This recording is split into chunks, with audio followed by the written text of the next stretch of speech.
नमस्कार, with times में आपका स्वागत है।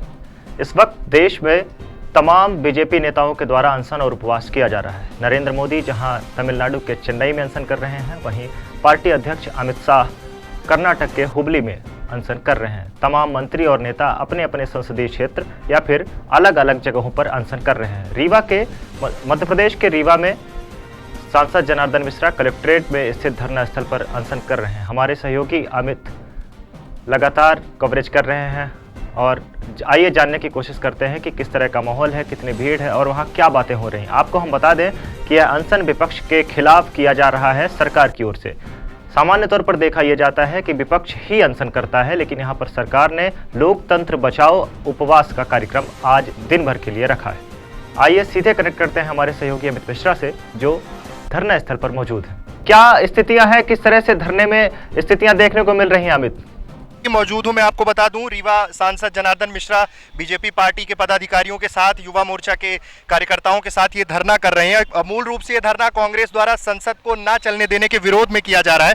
हम सीधे सांसद से जुड़ रहे हैं, सांसद जी से बात करेंगे।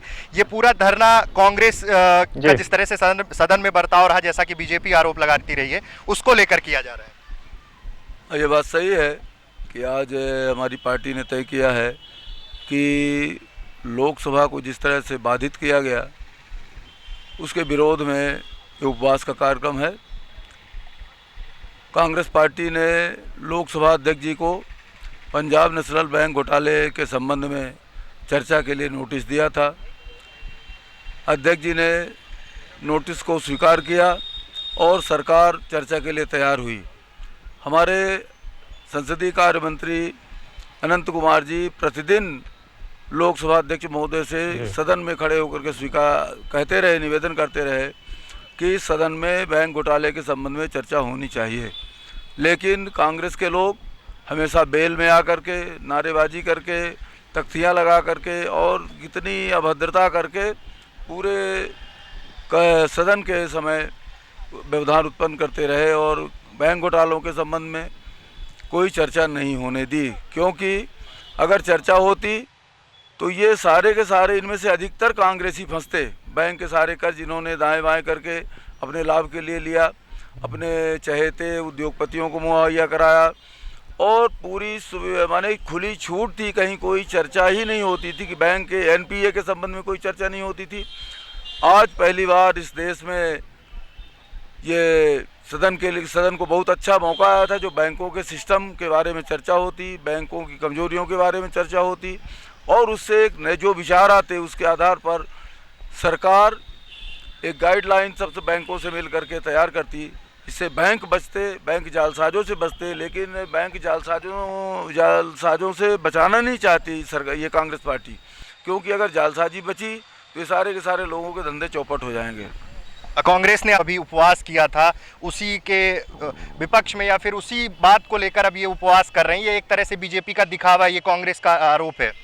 नहीं, हमारे तो संसदीय पार्टी की बैठक में 6 तारीख को ये कार्यक्रम तय हुए थे और अगर इस तरह की बात है तो हमारे निर्णय के बाद उन्होंने तय किया, तो इसलिए इससे कोई औचित्य नहीं हो। कांग्रेस पार्टी का पता नहीं धरना छोले भटूरे खा के धरना होता है, अपन लोग तो इस संस्कृति के नहीं हैं। मैं तो कल रात से मैंने भोजन नहीं किया है और जब तक का कार्यक्रम है तब तक अपन कोई भोजन नहीं करेंगे, क्योंकि ये अनशन या उपवास ये लोकतंत्र का बहुत ही पवित्र हथियार है और हर लोकतंत्र प्रेमी को इस हथियार की पवित्रता को बनाए रखना चाहिए। कांग्रेस पार्टी के लोग खाना खा के गए और छोले भटूरे खाए, कहा उपवास कर रहे हैं। एक बिल्कुल मजाक कर दिया, उसको निम्न स्तर तक ले जा करके इस पवित्र अस्त्र का उन्होंने विनाश करने का काम किया है, जिससे कभी भी कोई भी लोकतंत्र प्रेमी इस तरह की हरकतों को माफ़ नहीं करेगा। अभिषेक, सांसद का कहना है कि लोकतंत्र को लेकर जो कांग्रेस का रवैया रहा है और सदन में जो रवैया रहा है कांग्रेस का, उन सब चीज़ों को लेकर विरोध में भाजपा ने ये अनशन किया है। ये व्रत पे यहाँ पे बैठे हुए हैं सुबह से और यहाँ पे आपको बता दूं कि काफ़ी ज़्यादा संख्या में कार्यकर्ता, पार्टी के पदाधिकारी ये सब बैठे हुए हैं। एक सवाल और सांसद जी, कांग्रेस का आरोप है कि जब कांग्रेस सत्ता में थी और आप विपक्ष में थे, उस समय भी लगातार आप सदन को बाइकआउट करते रहे हैं। उस समय भी कई बार ऐसी चीज़ें हुई हैं, लेकिन कांग्रेस का कहना है कि हमारी नैतिकता थी कि हमने कभी इस चीज़ को लेकर अनशन नहीं किया, हमने सदन चलाने की कोशिश की।